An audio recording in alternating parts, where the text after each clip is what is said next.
Good morning. We are not meeting today, obviously. Um, Apparently, there's some snow coming, or it's already here, depending on when you're watching this. So, we're not going to meet this week, and then next week is Good Friday. So, I went ahead and opened up the rest of the course. So, units 8, 9, and 10 are now available for you. Let's see. Our next in-class meeting will be Friday, April 5th. So I will send out an announcement as we get closer to remind you of that. Most of you are doing wonderful. Well, you're all doing wonderful, but most of you, as far as keeping up with work, have at least finished through Unit 5. Some of you are all the way into Unit 7. I do want to discuss a couple of things from Unit 7. We started to discuss a few of these last week in class, but I do want to go through a couple of these items today with you. And then I do want to go into Unit 8 as well and discuss a couple of items in there. So let's get to it. Let's see, Unit 8, Unit 7. There we go. So all right, so we started um, on body weight and health a little bit. This is where we left off last week. We talked about overweight and obesity a little bit, so I want to skip through a couple of these. Again, we discussed all of these chronic diseases, and again, these are the ones that so many adults and even younger folks are being diagnosed and treated with these chronic diseases. And so many of them are related to excess body fat. So let's see, different ways to test body fat. We did talk about body mass index the other day, and that being maybe not the best way to determine whether someone is overweight or obese. However, it is a standard that is used currently. Again, it's not the only way, but it to determine whether someone is overweight or obese, but it is the primary and very simple way to check that. So we can do weight in kilograms divided by weight in meters squared, or height in meters squared, excuse me, or weight in pounds divided by height in inches squared times 703. And that will give you a figure. Let's see, that will tell you whether or not you are at normal range, overweight, or obese. So, based on your body weight across the top in pounds and body height. So let's see, I'm right around 6 feet. I weigh about 235. So that puts me in the BMI of 32. So again, according to the BMI, I am obese.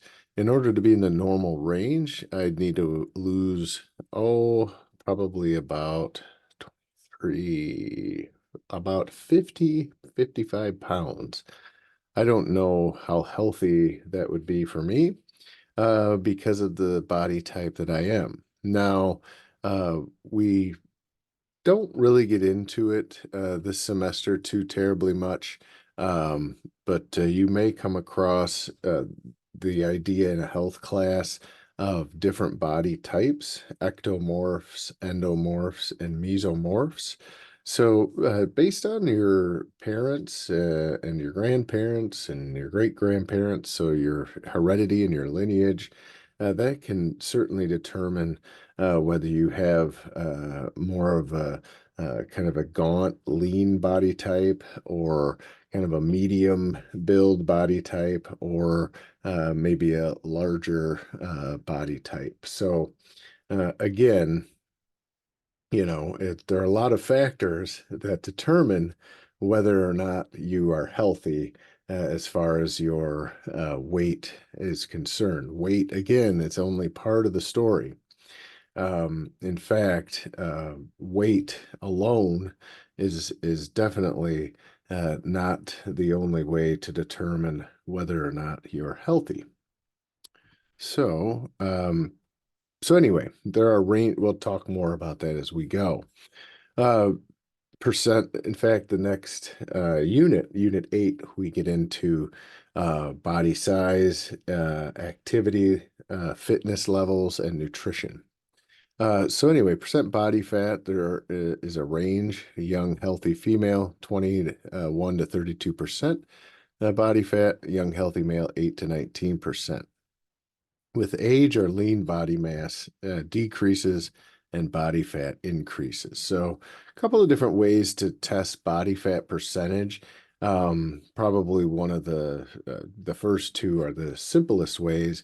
The skin fold measures, they have what are called calipers that they can check different areas of the body and see how much excess skin is there. And then there's also an underwater weigh system using a scale and weighing, uh, seeing what your weight is underwater and subtracting that from your weight out of the water and getting a percentage based off of that. Let's see. So there are the calipers. Again, fairly common way and very inexpensive way. These other ways, this is an older method too, the water method. And then, of course, we have some more updated forms and certainly more expensive forms of measuring percent body fat. So fat location, we have what's called subcutaneous fat. Sub meaning below, cutaneous relating to your skin. So subcutaneous fat located under the skin, that generally doesn't increase health risk. So the fat around your thighs and lower body generally is considered subcutaneous. And then we have what's called visceral, which again means your organs. Visceral fat is located around the organs in the abdominal area.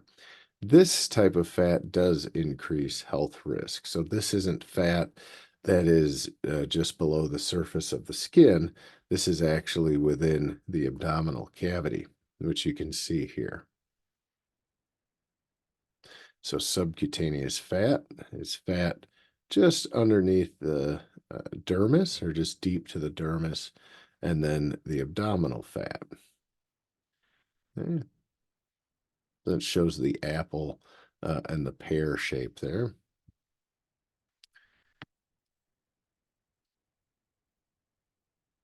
Okay. Energy balance. So calories in, so energy in and energy out. That's how we maintain our weight. When we have a weight increase, we are bringing in more calories or more energy than we're expending. So, um, and energy is stored in fat cells, and so those fat cells will expand in size. You don't necessarily add more fat cells. You just add more energy storage into those fat cells so they do expand. So anyway, the best way to lose weight really is to balance out your calories in and calories out. So energy in, energy burnt. Okay? When you gain weight, you're consuming more calories than you're expending. And when you lose weight, you're consuming less calories or fewer calories than you're expending. So if you consume 2,000 calories and you expend 2,500 calories, you have a 500 calorie uh, usage excess that will encourage some weight loss.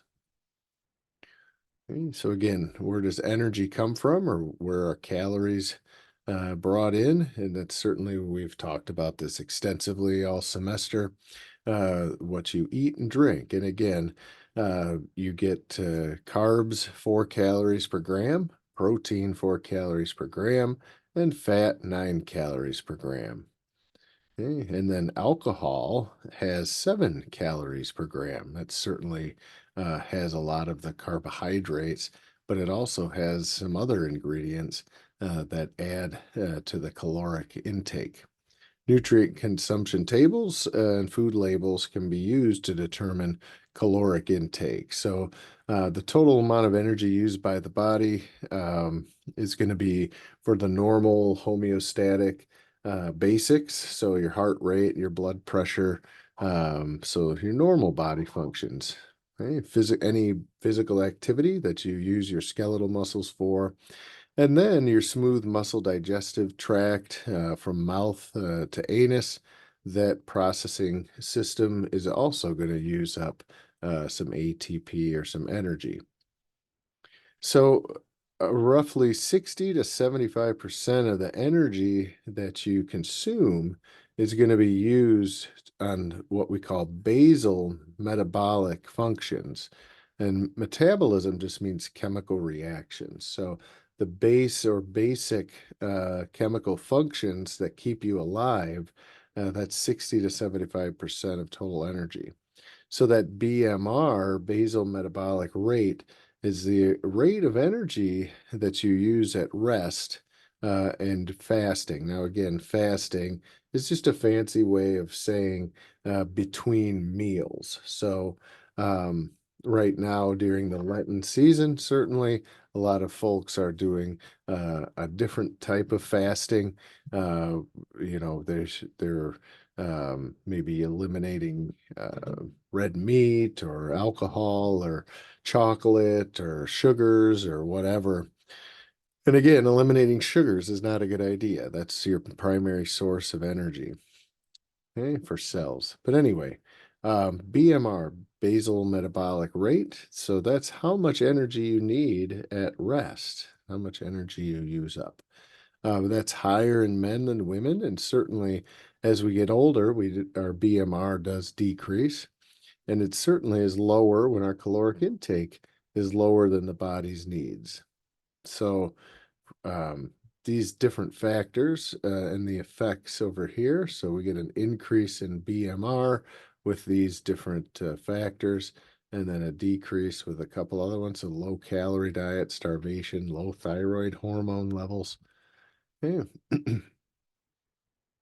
Physical activity, energy we expend in physical activity is planned exercise and daily activities.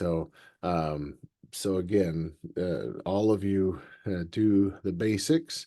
We call it NEAT, non-exercise activity thermogenesis. So these are the basics. This is just energy or temperature, expended heat expenditure, so the non-exercise activities, so just your basics, okay? And then the amount of exercise or the amount of energy that we expend depends on the size of the person, the strenuous activity, and the length of time that it's performed. So, I mean, depending on your house and if you have a lot of stairs and what you're doing at home, or if an individual does a lot of home activities, especially in the winter, they can still get a lot of energy expenditure by just going up and down the stairs.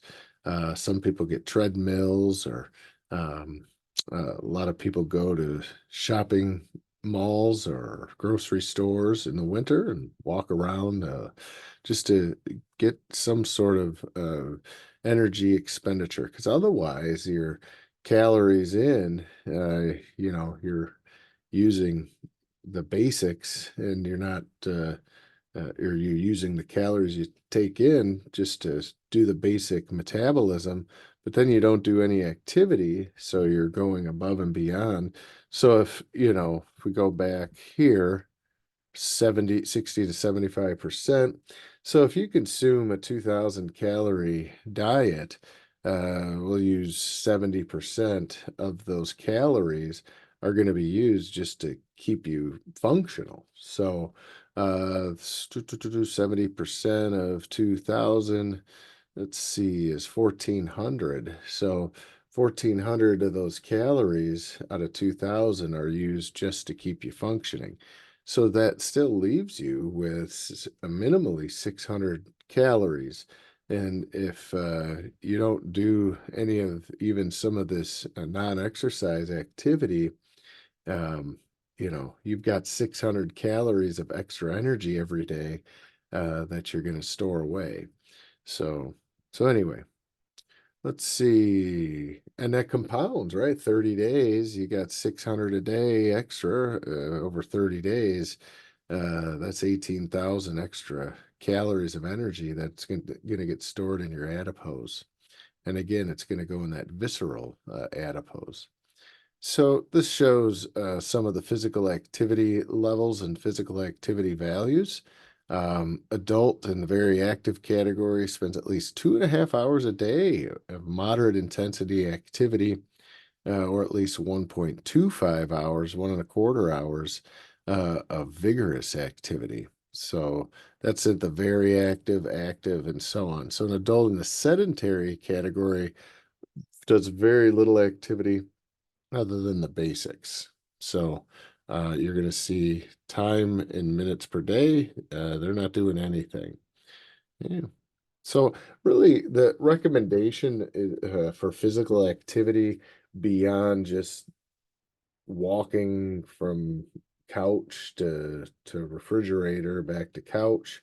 Um, so beyond that, right? So they recommend around 150 minutes per week. So um, that's really not a heck of a lot. Over 7 days, that's about 20 to 25 minutes a day. So this right here, low active, and that's for moderate intensity. So you want to do minimally 150 minutes of moderate intensity activity a week. So whether that's going for a walk around the neighborhood, or going for a little leisurely bike ride, or you know uh doing a little bit of yoga. Okay. Those are your moderate intensity activities. Now, many of you are in sports, and you know that those are more vigorous. So some of you are in soccer, basketball. Those involve a lot of running for sure. Track, cross country, certainly a lot of running. So, and certainly when you're in a tennis match, that gets pretty intense. So, those are more vigorous intensity activities. So, you can see boys and girls over here. Got the adults over here. So the PA physical activity values, 3 to 18-year-olds. So again, um, do, do, do, do, do, do, do. 60 minutes per day right here. So again, a lot of you, if you're in practice doing a vigorous activity or even a game, that's like 60 minutes to 2 hours. So you're going to be up in this very active category. So your PA or physical activity value for girls and boys, or males and females, for which is all of you are in the 3 to 18 years old range. So the rest of us, we're all going to be over here. But these are your values. Okay? And again, if you're just kind of hanging out, you're going to be a physical activity value of a 1. So again, this does say low active, but this is the recommended amount. Okay, roughly again 5 minutes a day of moderate activity, moderate intensity activity. So, yeah. So again, you want to minimally, I would say, be in this category. All right, thermic effect. The energy used so you're consuming food to get energy, but it takes energy to digest the food. So that's what this is talking about 10% of the total energy expenditure used by the body is just to absorb, digest, assimilate, and get all those nutrients taken care of. So your energy needs. So again, a sedentary person, it consumes 1,800 calories per day, gets minimal activity. They're going to use again 10. Notice this is 10% stays 10% the whole time for the thermic effect of food. So it's yeah, it's 10% of the pie. Now this pie looks bigger because it's more calories. So this is going to be 350 calories of energy are used just to digest food, where this is 180. So either way, it's 10% is this red, or I mean the light brown piece of the pie. All right, and then you have your basal metabolism. So again, when you're sedentary, this is going to be roughly 75%. Remember that range was 60 to 75% for basal metabolic rate. Okay, so it looks like that red is takes up about 3/4 or so of the energy needs. Okay, and then for the basics, okay, basic activities. So this is 1,800 calories a day. 75% of 1,800, I don't bet it's, I don't know, 12 of 14, 1,500 or so. So that leaves you about 300. What do we say? This was 180. So 36, this looks like about 350.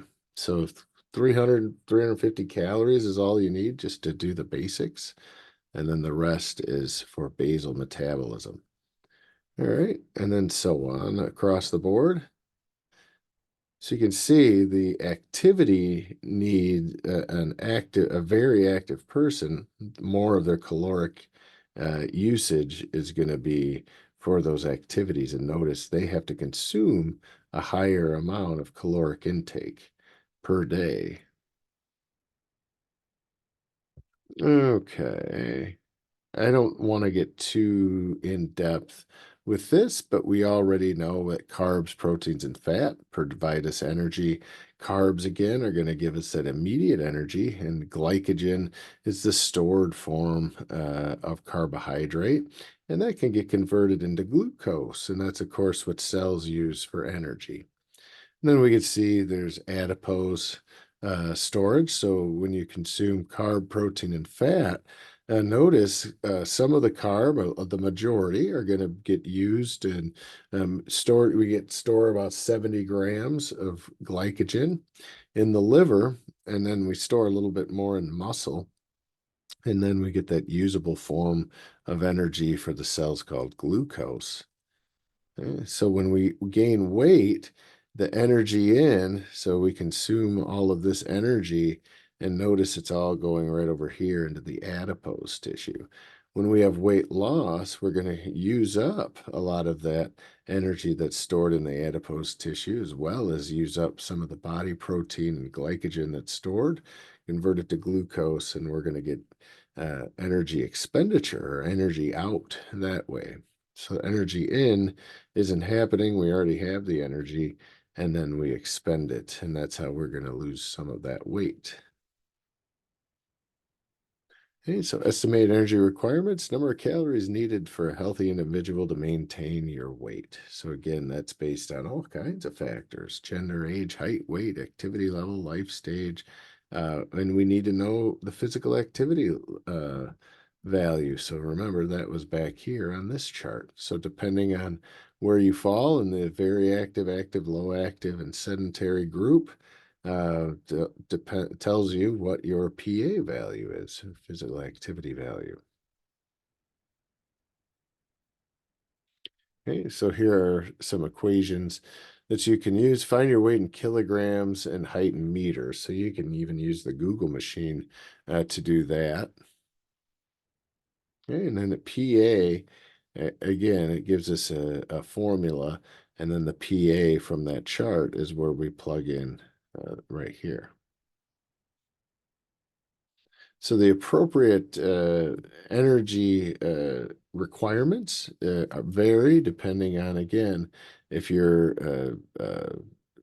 14-year-old male or 14-year-old female, and then depending if you're active, very active, sedentary, again, that's where you're going to insert that PA value. Okay, this particular individual um, has a kilogram, 72.7 kilograms, and then we calculated their height as 1.75 meters, and you're going to plug that in right there. Right, so these are the standard values that we have. 662 minus 9.5, 3 times however old. So most of you, I think, are 14. And then you can figure out, again, from that other chart, what your PA value was. And then take 15.91, multiply your weight in kilograms, which you calculated up here. 160 divided by 2.2 will give you your so divide your pounds by 2.2, that gives you kilograms. Okay, and then figure out your height in inches and multiply that by 0.0254, and that'll give you how many meters you are. All right, so anyway, you can calculate what your energy requirements are. And again, and this is the prediction equation you'll use. So boys, you're going to use this one, 88.5. And then again, fill in your age in years, weight in kilograms, height in meters, add 25 at the end. And then the females in the class, you can calculate your energy requirements by using this formula. And then your parents, your dads and moms, if they want to figure it out, they would use these formulas. And again, your PA number is determined by that chart we looked at. Oopsie, beep, boop, beep, right here. So let's see. I would fall in easily to this low active, and I'm a male over 19, so I would have a 1.11 for my PA value. And again, this is average. Sometimes I'm more up into this area. Sometimes I'm more in this area, depending. All right. So use what you normally would be. All right, so we're going to move on. Again, the genetics play a role. 40 to 70% of folks who have an obesity or weight issue, 40 to 70% of the genetic code is for body weight. Okay, whereas environment, lifestyle choice, 30 to 60% responsible for body weight.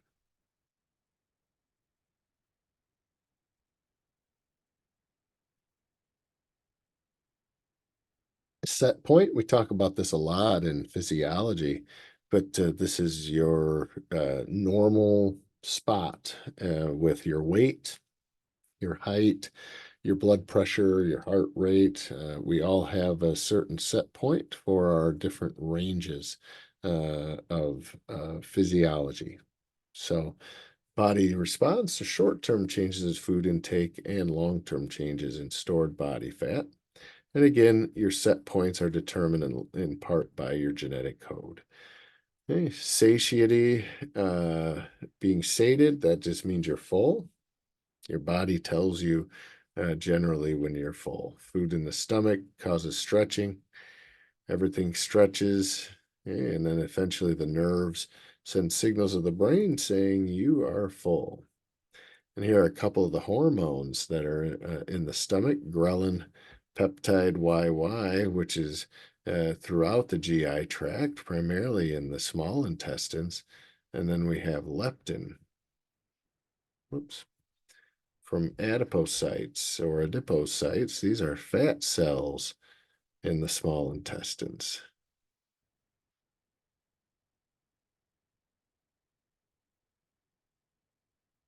So anyhow, so how do you manage body weight? Again, it's calories in and energy expenditure out. So balancing intake of energy and expenditure. That's how you maintain weight or manage your weight. So you want to have healthy food choices, maintain an active lifestyle, and then you want to keep your portion sizes in order.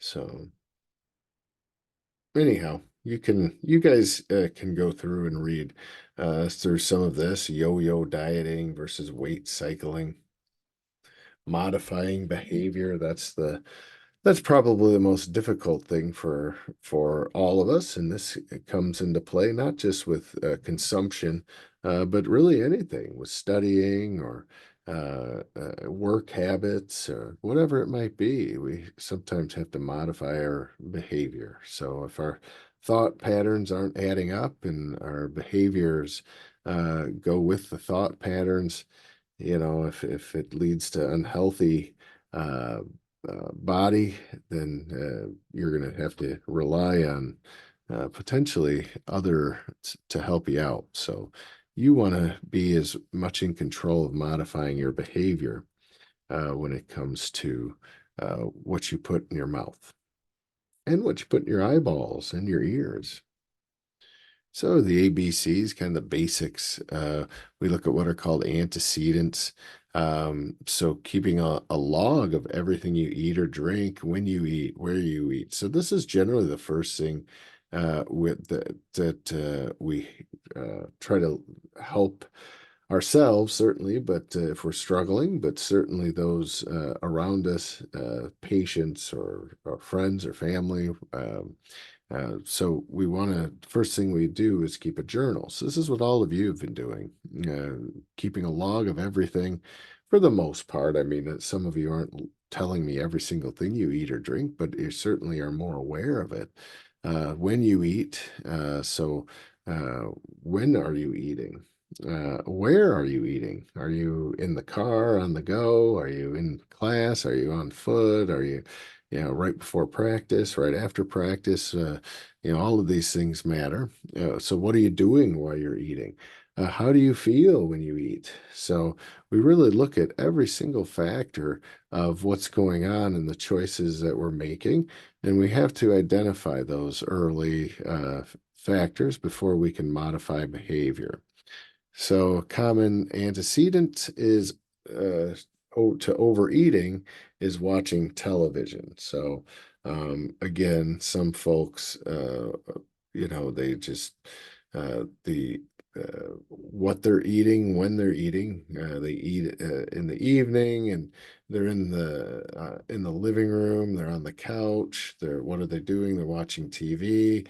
How do they feel when they're eating? Well, depending on what they're watching, they might feel sad, they might feel happy, they might feel all kinds of different things. And it has really nothing to do maybe with the actual consumption that's going on. So then you're not as maybe aware of what you're eating. So anyway, so the behavior, so the antecedents, then the B is the behavior. Recognize the behavior. In this example, the behavior is snacking on high calorie foods without regard to portion size, right? You're watching TV, you're just eating a big bag of chips, you're not really aware of how much is going in. So maybe you eat more than intended. So as we've talked, portion control is a big deal. Going back, oops, right there, controlling portion size.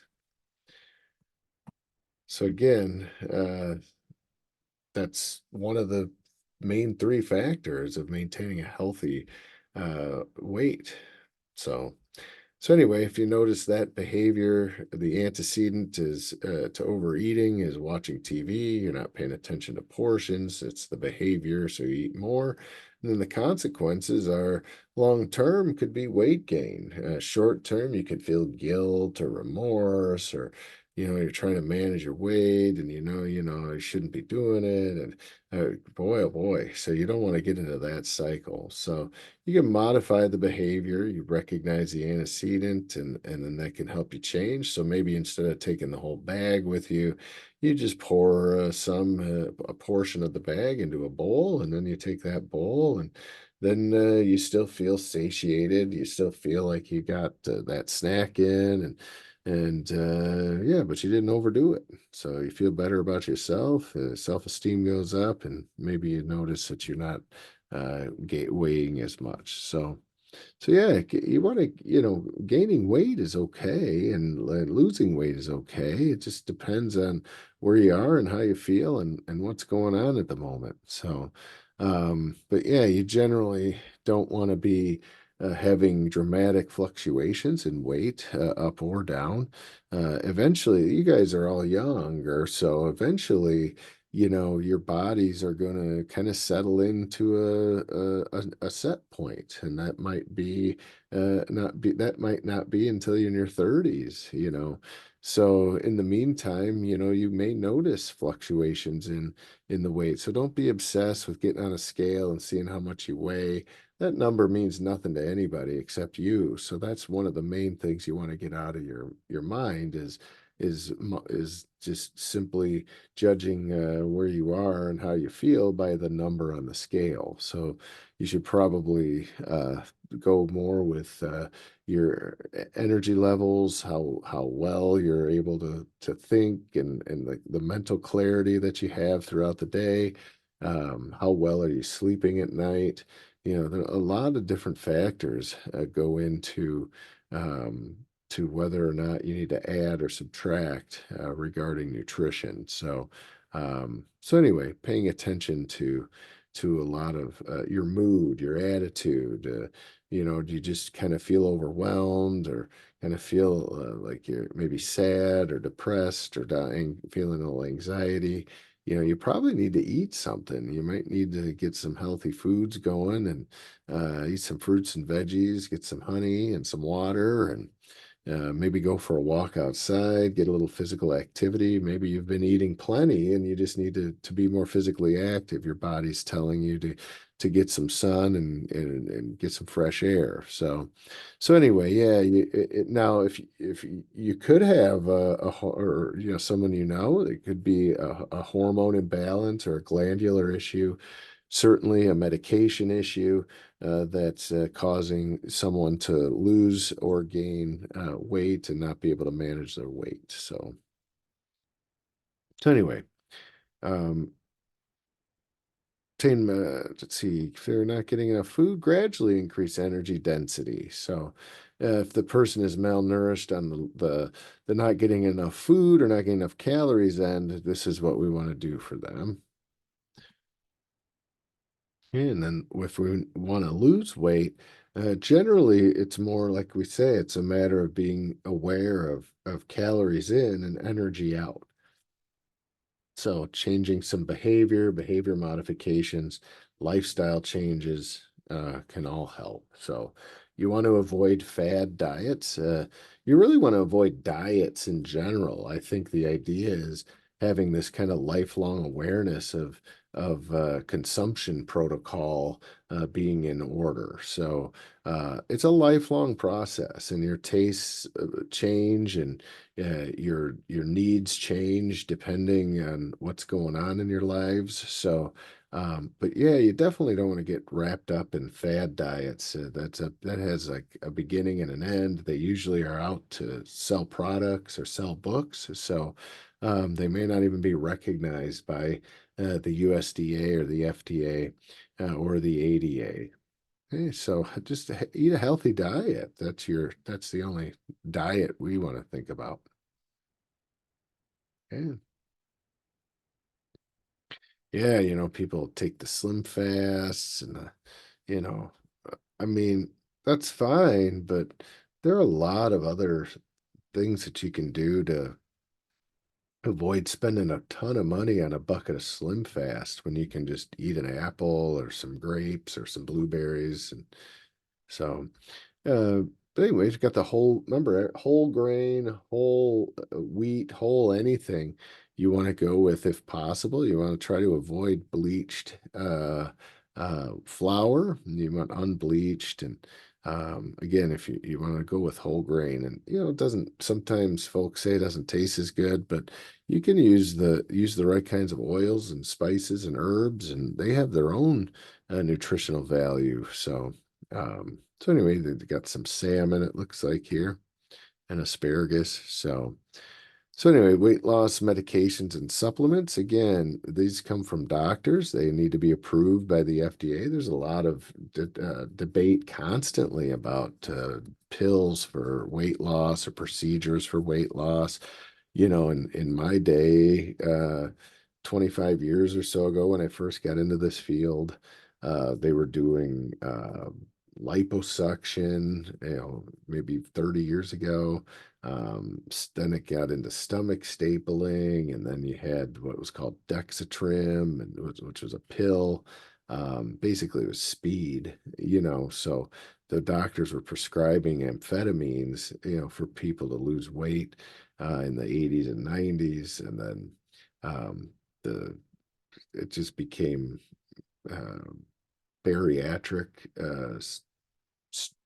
bands, or gastric bypass procedures. I mean, all kinds of oddball stuff to invade people's bodies for the sake of dropping a couple pounds. So, this should be last resort kind of stuff. There are so many ways to modify behavior and make changes both with consumption as well as activity level that can aid in a healthy, balanced weight and lifestyle. Just again throughout, not just for today, for every day.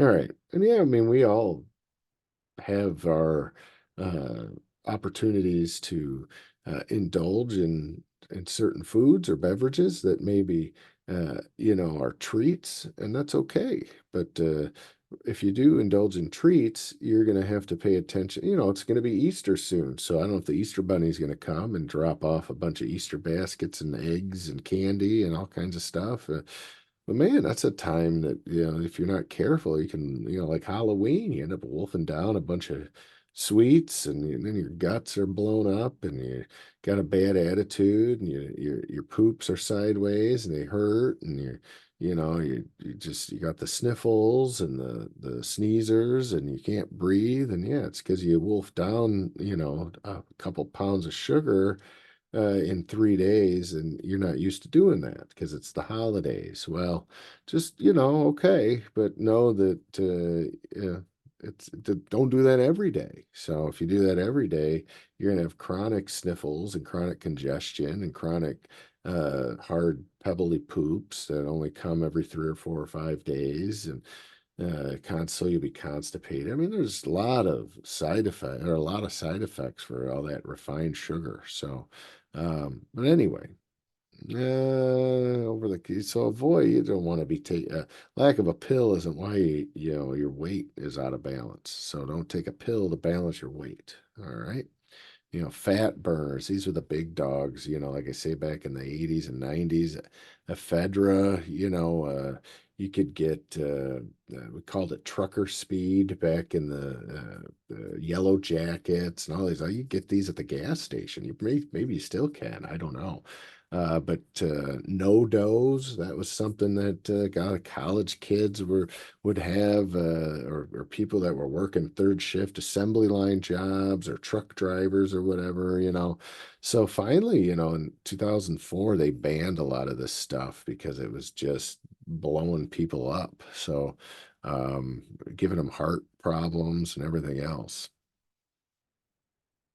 Diuretics, that's another one you don't want to do either. You don't want to be blowing through a bunch of water pills just to lose weight. I mean, like the wrestlers, and they're very strict weight classes, and they do some extreme stuff to lose weight.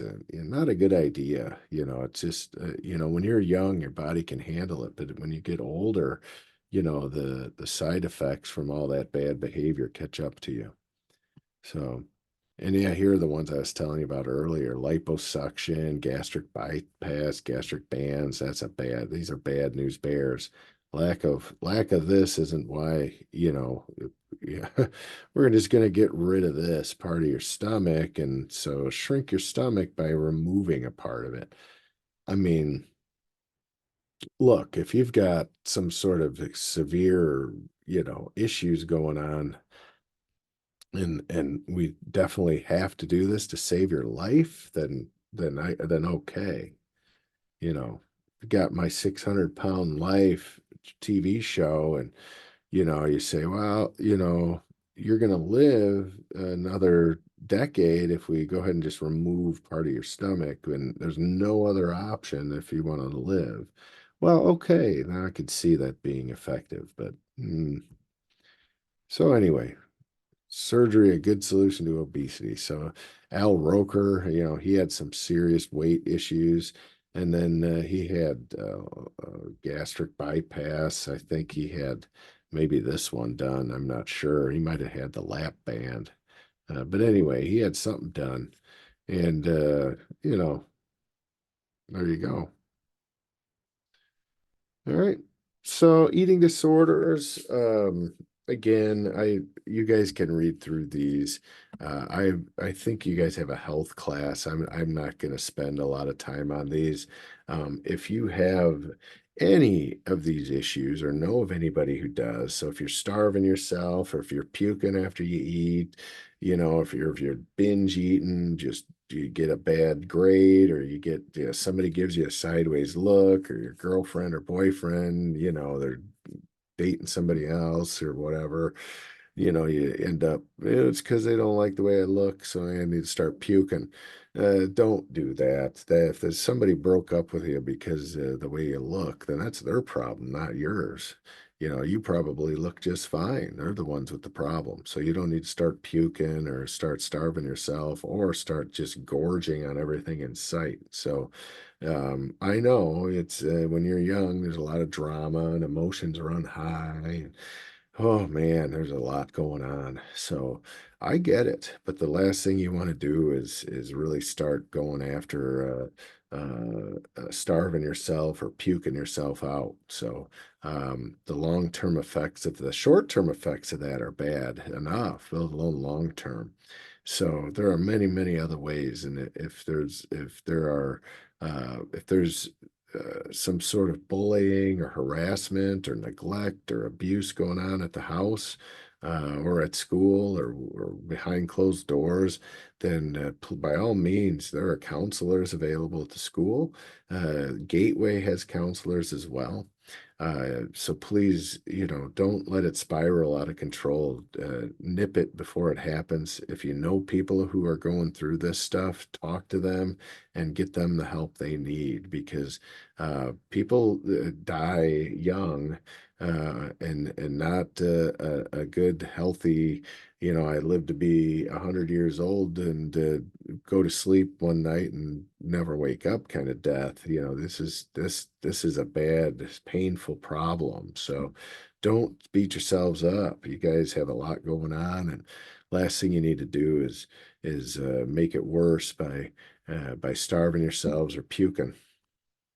All right. So anyway, you can read more about that, and like I say, you can and reach out to me if you ever have questions. Even after this class is over, you have my email. If you need help or aren't sure where to turn and you need advice, I'll send you to I'll tell you where. I'll tell you where to go. No, no, I'll provide you with a means to get the answers that you need. Okay, so please, please, and a lot of times so we just need to go for a little walk or get some fresh air or maybe take a nap or indulge in some nice snacks that you really like and just let it go, and but you don't want to get down into a rut to where you're indulging in snacks and then puking them up or never indulging in snacks and then never eating anything because you're sad and tired and, Sally broke up with you or Timmy broke up with you. Sally and Timmy are putzes, so you don't need to deal with them anyway. If they kicked you to the curb, good riddance. You don't need that. So you got bigger, way better things than podunk, Elkhorn, high school freshman problems. So they're big picture stuff, guys, that you can look forward to when you get a little bit older. But you got to get there first. So don't get bogged down by kid drama. All right. Uh, but enjoy watching it. It's fun to be observe it sometimes, but yeah, don't be a part of it. Ooh, be apart from it. You know what I'm saying? All right. So anyway, eating disorders on a lot of things. Genetics play a role. You could have some inherited personality traits that like depression and anxiety and some of these other thing OCDs is, and of course we do have genes that do affect hunger, sociocultural stuff, right? Oh, I got the body image, I got to be thin, and no, that's not true. You got to be you, and you being you isn't looking at other people thinking that you got to be like them. So that comes down to the influences from media, family, and friends. If they're badgering you or bullying you or making you feel like you're not enough or you're too much or whatever, then again, those are their perceptions and their problems. If you truly value someone and they truly value you in return and you have a reciprocal open communication kind of a relationship, then they're not going to make you feel bad for the way you are. In fact, if you're struggling, they're going to be there to actually help you not struggle instead of making you struggle more. All right. So plus, oh yeah, an abundant and relatively cheap food supply, right? We talked about the soda. Fountain soda is really cheap. You can get a 100-ounce gulp, big gulp super blaster and fill it up and go crazy and for 99 cents. So you don't want to do that either. That contributes to problems. And then the psychological stuff, this is all plays a role, low self-esteem, the need for self-control, right? So you guys don't have a lot of control of much, right? At 14, hopefully your parents give you some control and choices and decision making. So hopefully, you're so deprived of having any type of input or control that you turn to eating disorders for satiating that self-control button. So again, there we can help you with that. So I think all of you are awesome, and you'll continue to be awesome. And don't let anybody drag you down. And it's natural to feel it's natural to have feelings, and it's also natural to have boundaries and limitations and communicate and be honest with yourself first and foremost, and then you can be honest with other people. And if they can't accept that honesty, like I say, that's their issue, not yours.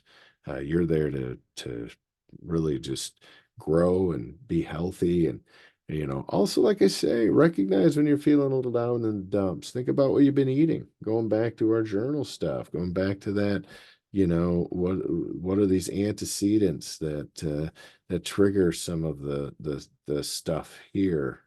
We call them triggers. What are some of these triggers? So anyway, body and ideal body weight. Again, this has changed through time. I mean, you can see what socio cultural expectations have been, and you don't generally don't want to fall into any of those. So here you go. So anyway, that's it for chapter 9. I've probably already said more than enough. So let me go over to chapter 10 though, real quick. I wanted to see there were a couple things in here real briefly that I want to talk about. I don't want to harp on since we're I'm just going to segue right in to unit 8. And then I'll wrap this up because I don't want to, like I said, keep you too much longer. You can certainly fast forward if you are getting bored or stop. But here are a couple of tidbits.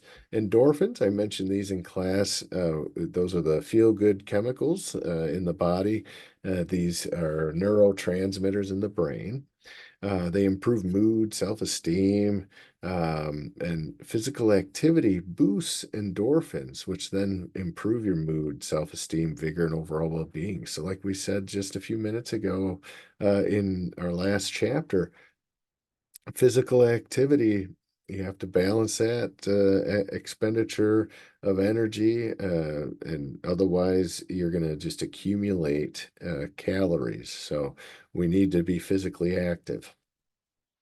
And again, some of you are going to be low, medium, high. Some of you may be no, but I don't think so. I think every one of you, it's in some form of physical activity, even if it's walking around, going for walks out in the woods. That's my favorite kind of physical activity, going disc golfing, stuff like that.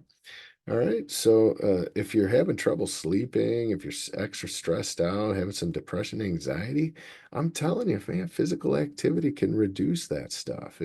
Even like I say, just going for a short 5, 10 minute walk around the neighborhood, it could just, you just get a whole different perspective than whatever it is going on inside of your brain, which is maybe in a four wall type deal. So get out of the classroom, get out of the house.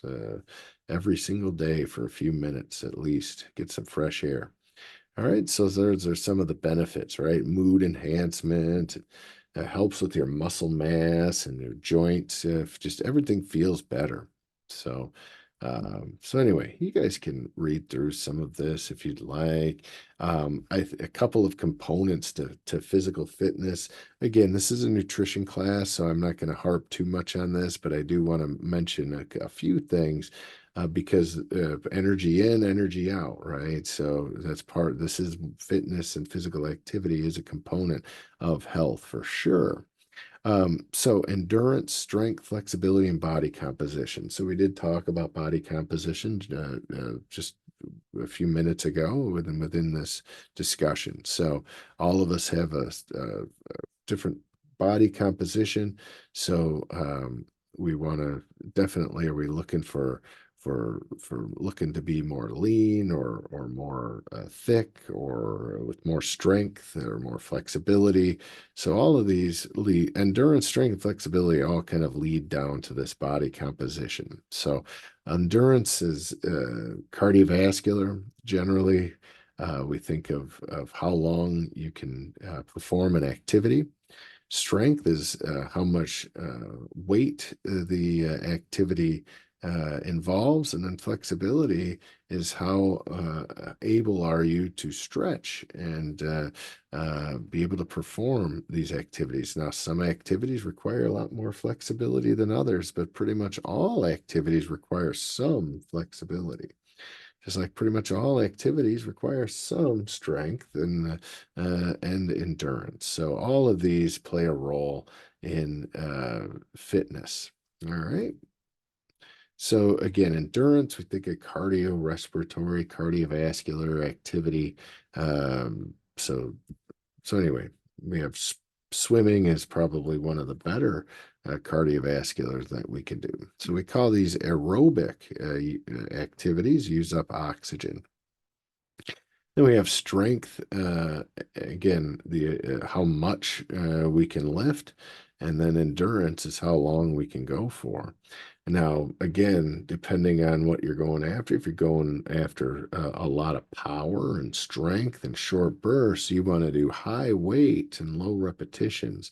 So maybe sets of 4, 6, and 8, or something like that. With so you do 8 reps and then increase the weight and do 6 sets, and then increase the weight again and do 4 sets. That's going to provide you with a lot of power and strength. Now, if you're going after flexibility, you want lower weight and higher amount of reps. So you'd maybe do like a 16, 14, 12, or 14, 12, 10 in the rep. So doing 3 sets with repetitions or maybe 10, 12, and 14 or something like that. Again, with lower weights instead of higher weights. So that will provide you with more lean. It'll provide you with some strength for sure, but it's going to give you more lean muscle mass. And then you definitely, no matter what you're going after, even if it's power and strength and high weight, low reps, you still want to make sure you stretch. So flexibility is extremely important. It minimizes injury. And again, we're trying to improve range of motion. And so flexibility certainly is a really big deal. All right, and then body composition. Again, we talked about last chapter. This varies depending on male, female, depending on the age group you're in. Yeah. All right, these values look familiar. We just saw them a little bit ago. All right, so I mentioned this as well earlier, about 150 minutes or so of moderate intensity activity every week or 75 minutes of vigorous intensity activity a week. So, um, and then you could also integrate some muscle strengthening. Like I say, you could do arms day or legs day, at least 2 days a week, doing a little bit of weightlifting or muscle strengthening. You can even use tubing or bands for this. It doesn't have to be free weights or dumbbells or anything like that. You can certainly use other means of strengthening muscle. All right, so aerobic, stretching, muscle strengthening, you want a little bit of everything. And so here's a nice chart showing you some aerobic strength and flexibility and then the recommended days off. Kind of a 1 month calendar. So Sunday, you do 60 minutes of aerobics. Monday, you do a little bit of strength and flexibility. Take Tuesday off. Repeat the cycle, but only do 30 minutes. And then get to Sunday, do 60. So there's your 150 minutes of aerobic activity every week. So, like I say, this is a good chart to go off of. If you, like I say, once you're not in sports or you're in your off season, or you're not in sports or activities at all, this is a really good calendar or chart to recommendation. All right, so aerobic zone, active lifestyle. Um, this is more sciency, ATP type of stuff. I'm not going to get too into that. Anyway, diet needs here. This is where I was heading. Diet needs for physical activity. Again, energy to fuel activity. So carbohydrates are your primary source of energy, but you also need protein for muscle mass, and then all those vitamins that we talked about as well. And then, yeah, so again, the big six, you have to have your carbs, proteins, fats, vitamins, minerals, and water all in order, especially if we're talking physical activity. Okay, so different factors that affect your energy expenditure. Yeah, again, if we want healthy weight loss, I think I mentioned a little bit ago, again, you want that about that 500 calorie a day difference. So, um, if you pulling in 2,000 calories a day, you want to expend about 2,500 calories of energy. But remember, roughly 75% or so, 70%, I think we calculated about 1,400 calories go to your basal metabolic rate. Um, so you need, if you're at a 2,000 calorie diet, roughly 1,500 of those are used just to keep you alive. So, if you want to lose weight, but you want to keep your caloric intake the same, then you need to bump up, you need to expend about 500 extra calories a day than you normally would. And you can get that just by doing your 150 minutes a week of physical activity. That would probably be enough to burn that extra 500 calories a day. Because remember, too, just kind of, you know, basic activity is going to burn a couple hundred calories. So if you So if you bump it up a little extra than what you're normally doing, then that'll be enough to give you a little bit of that weight loss. Relative energy deficiency is in sports. So the female athlete triad, we talk about this. If we're not getting enough energy and we're overdoing it, we're going to see low estrogen levels can disrupt the menstrual cycle. That can affect bone density, calcium imbalance or calcium homeostasis gets goofed up. So we have to be careful with the relative energy deficiency. All right, same with, I talked about wrestlers doing weird stuff to try and make weight. Again, no puking and no starving.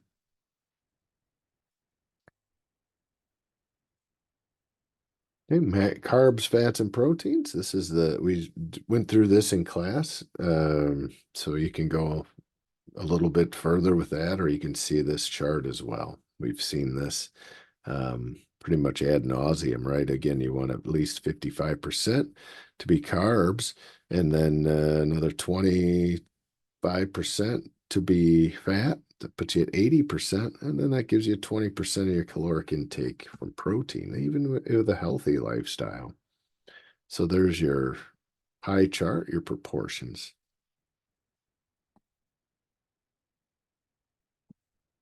Vitamins, minerals, same thing. Hey, generally, I mean, unless you're a super athlete, your amino acids may be something that you'd increase as far as supplementation.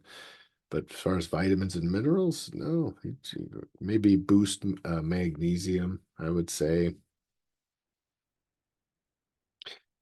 A lot of us are magnesium deficient anyway. If you're an athlete, you definitely need more magnesium. And unfortunately, our soil is magnesium poor. So you probably want to supplement magnesium or eat a lot of green leafy veggies. All right. Again, dehydration. We got to hydrate. That affects performance big time because remember, the body's trying to cool itself. There's a lot of friction. Friction produces heat and inflammation. So we want to reduce heat and inflammation by hydration. So you don't want to be dehydrated. And certainly in your activities in the summers, that can lead to heat cramps, exhaustion, heat stroke. Hyponatremia, so hypo, not enough. Na is sodium. So not enough sodium in the blood. So because cause water to move from the blood to the tissues can cause swelling in the lungs and the brains. Sweating results in a loss of sodium. So yeah, you want to make sure you're not sodium deficient. You'll get nauseous, cramping, confusion, disorientation. That's an indicator of hyponatremia. See this clinically in the ER sometimes with drug overdoses. The individuals are hyponatremic, especially like ecstasy or MDMA is one that comes into the clinic not as regularly as it used to, but they'd be extremely dehydrated and hyponatremic.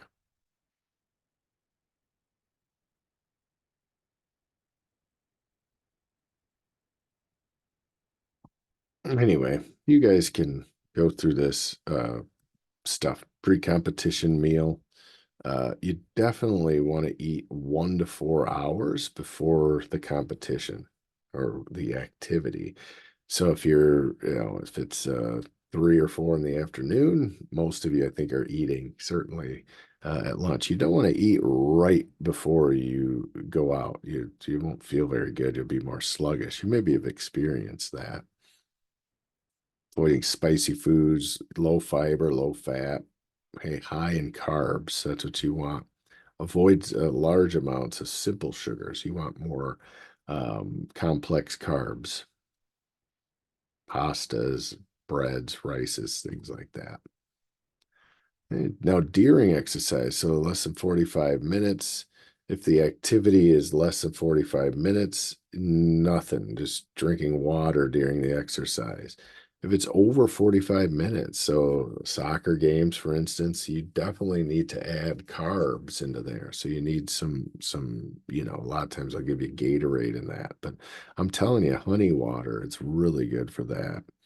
Okay, so you need a little bit of carb every hour. If it's over 60 minutes, you need to add some sodium into that. So that's where a lot of those Gatorade and sports drinks have plenty of sodium in there. Okay, and then if the activity's going into that 60 to 150 minutes, again, a lot like at halftime of a soccer or basketball, banana energy bars are really good for that. All right, and then after you're done, you definitely want to get the fluids built back up. Replace your glycogen storage. This will help with your lactic acid and being sore the next day.